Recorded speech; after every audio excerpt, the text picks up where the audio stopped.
माँ का क्या बुरा मानना। ये कहानी है सेवा सदन की, जहाँ पर रामकली और नारायण का परिवार रहता है।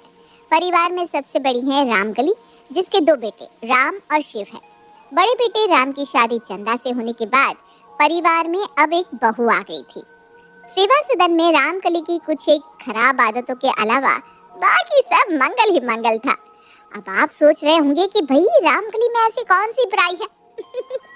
तो बात यूं थी कि रामकली के अंदर एक बड़ी विस्फोटक आदत थी। आदत क्या, बीमारी कह लीजिए। विस्फोटक से मेरा मतलब है कि ये आप कुछ देर में समझ जाएंगे। रामकली की हर चीज में कंपैरिजन की आदत थी। उसे कभी भी किसी से संतोष ही नहीं होता था।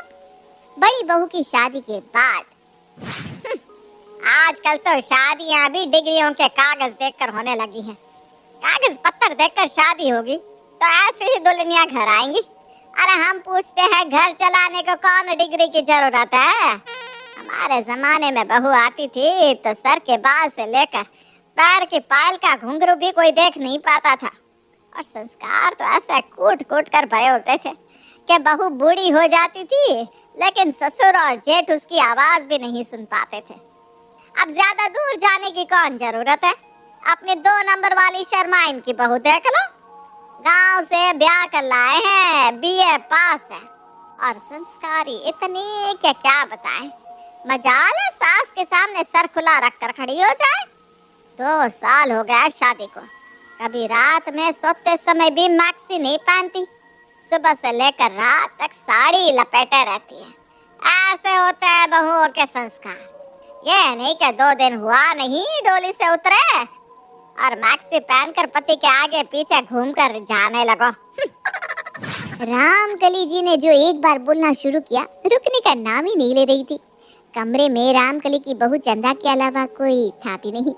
चंदा को इतना तो समझ में आ ही गया था कि शर्माइन की बहू का नाम लेकर उसे ही ये सब सुनाया जा रहा है, क्योंकि वो रामकली की संस्कारी बहू के खांचे में फिट नहीं हो पा रही थी।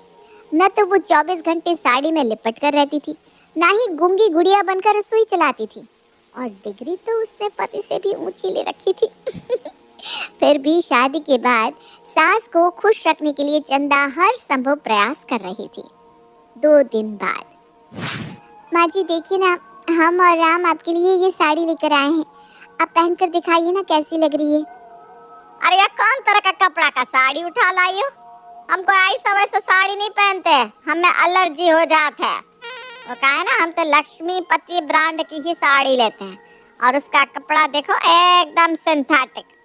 हम तो पहले ही तुम्हारे घर आया हुआ सारा साड़ी बक्से में बंद करके रखे हुए हैं, सब एकदम बेकार कपड़ा। अरे 2 मकान छोड़कर वो बर्मा साहब रहते हैं ना, उनकी बहू के मायके वालों ने दुकान पर ले जाकर साड़ियाँ पसंद करवाई थी उन्हें। क्या एक से बढ़कर एक साड़ी आई, वाह मजा आ गया। नहीं, आपको गलतफहमी हो रही है। आपके लिए शादी में भी हम ही सारी साड़ियाँ लेकर आए थे, वो सब बढ़िया महंगी महंगी साड़ियाँ हैं।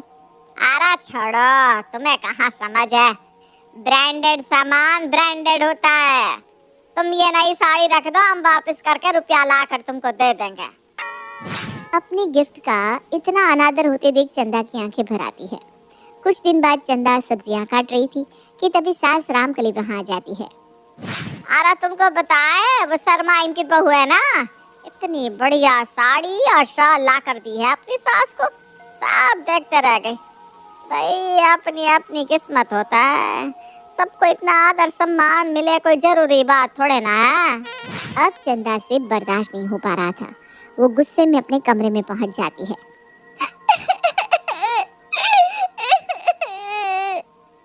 अरे चंदा, रो क्यों रही हो, क्या बात हो गई?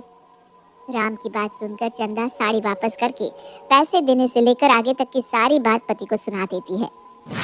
अरे चंदा, इतनी छोटी सी बात का बतंगड़ क्यों बना रही हो?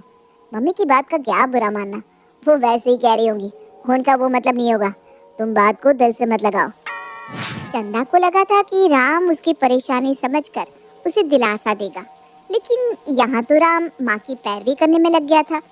इसलिए चंदा को अब राम के ऊपर भी गुस्सा आ रहा था। कुछ दिन बाद राम ऑफिस से लौटा तो उसने देखा कि मम्मी पापा की जोरदार बहस हो रही है। अरे ये सब क्या चल रहा है घर में? मम्मी पापा झगड़ा क्यों कर रहे हैं आप? अरे तेरी माँ की तो आदत है, इतनी खराब आदत कि अगर कोई कुछ भी ना भी बोलना चाहता हो तो भी उसे गुस्सा दिलाकर झगड़ा करने पर मजबूर कर देती है। अरे मैंने ऐसा क्या कह दिया?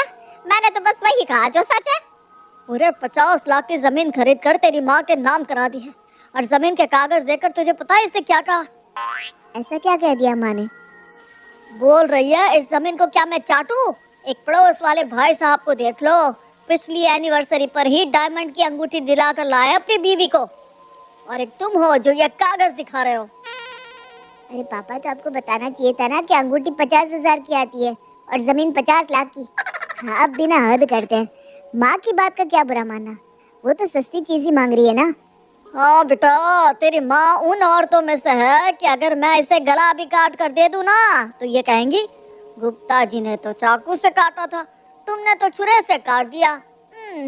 मजा नहीं आया। अरे पापा छोड़िए भी, माँ है। राम की हमेशा से यही आदत थी, वो रामकली की हर बात को माँ है ना कहकर टाल देता था और ये बात मानने को तैयार ही नहीं होता कि रामकली की इस आदत से सबको कितना दुख पहुंचता है।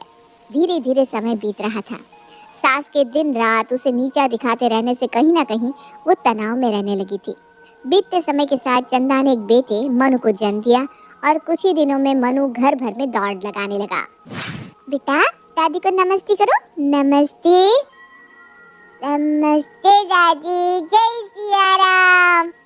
माँ जी, मनु आपको नमस्ते कर रहा है। अरे एकदम से संस्कार नहीं है तुम्हारे बेटे में। बड़ों को लेट कर प्रणाम किया जाता है, ये क्या हाथ जोड़कर नमस्ते नमस्ते लगा रखी है? कभी देखियो शर्मा इनके पोता पोती को, ऐसी होती हैं बहू, बच्चों में उसके संस्कार दिखाई दे जाते हैं।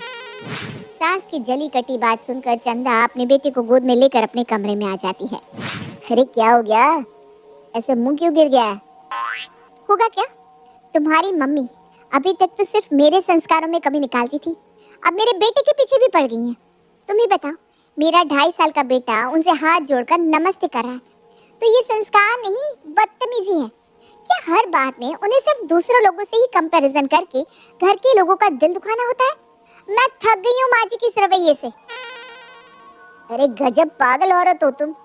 माँ ने वैसे ही कह दिया होगा, माँ है, माँ की बात का कोई बुरा माना जाता है? और तुम्हें पता भी है माँ मनु से कितना प्यार करती है। अरे माँ ने बचपन से हमको यही सिखाया है कि असल से ज्यादा ब्याज प्यारा होता है। मनु को माँ से ज्यादा प्यार कोई कर ही नहीं सकता। हाँ हाँ, एक तुम ही समझदार हो ना और एक तुम्हारी माँ, बाकी तो सब पगलेट है ना इस घर में।